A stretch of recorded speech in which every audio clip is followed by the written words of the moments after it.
Hello guys, baniday ko ninyo karon guys na suruyo na to ang Pinoy-anan jud ni Jose Rizal. Kana diha dapita mo na siya abtanan sa iyang mga bisita. Mo ingon sa mga nadiri. Nya kini nga kuan kubo mo na iyang klinik. Kana mo na iyang klinik. Nara sila nag-istorya sila. Nice kayo mo siya glasang ihang area ni si Rizal. Sa una og hantod karon wa gyapon na usab. Mo na iyang bahay pagamutan. Kanya atong sa kahon kay na curious yun ta ba? Nga modern ni ang tambalanan ni Dr. Jose Rizal. Sa una nga buhi pa siya og hantod karon mao lang gyapon ang porma.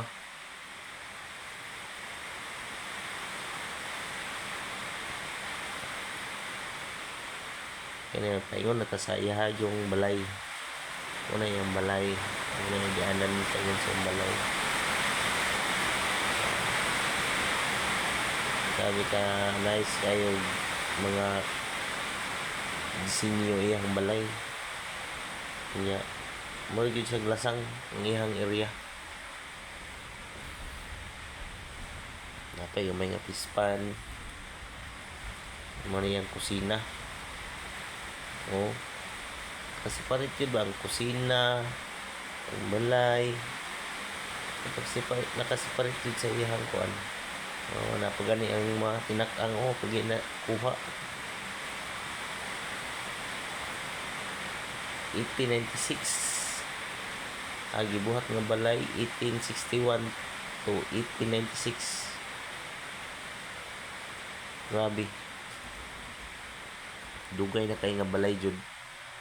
Cute yung kayo palikuran no. Sa ngita ana. 1896 na nga balay pero grabe. Lig-on paghapon kayo.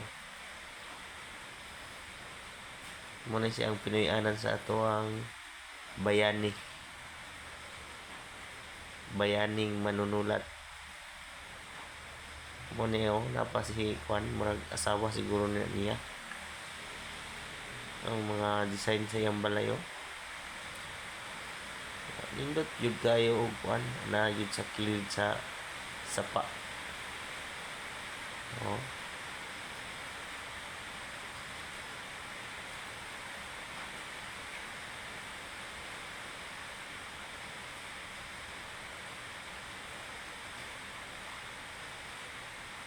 Tanawa wa yun nagabok ang ihang kwan ang ihang mga dapat. Grabe ka nindot kayo ang ihang balay.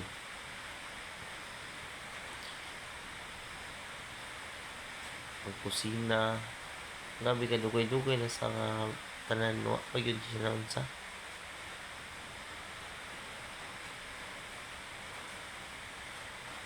Ito kubo-kubo po dito. Pag puyanan siguro to sa mga gikan gitambalan niya pasyente. Kaya dito pa relaxon.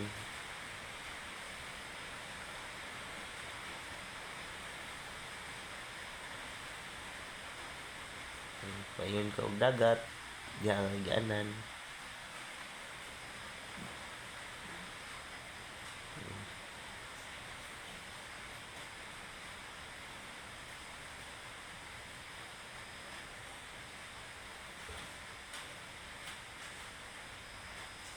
Grabe ka dako sa area jud.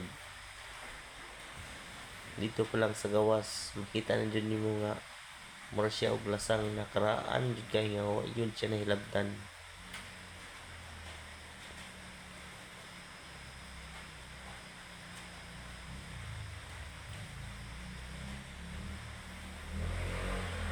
Kunya di na natataman.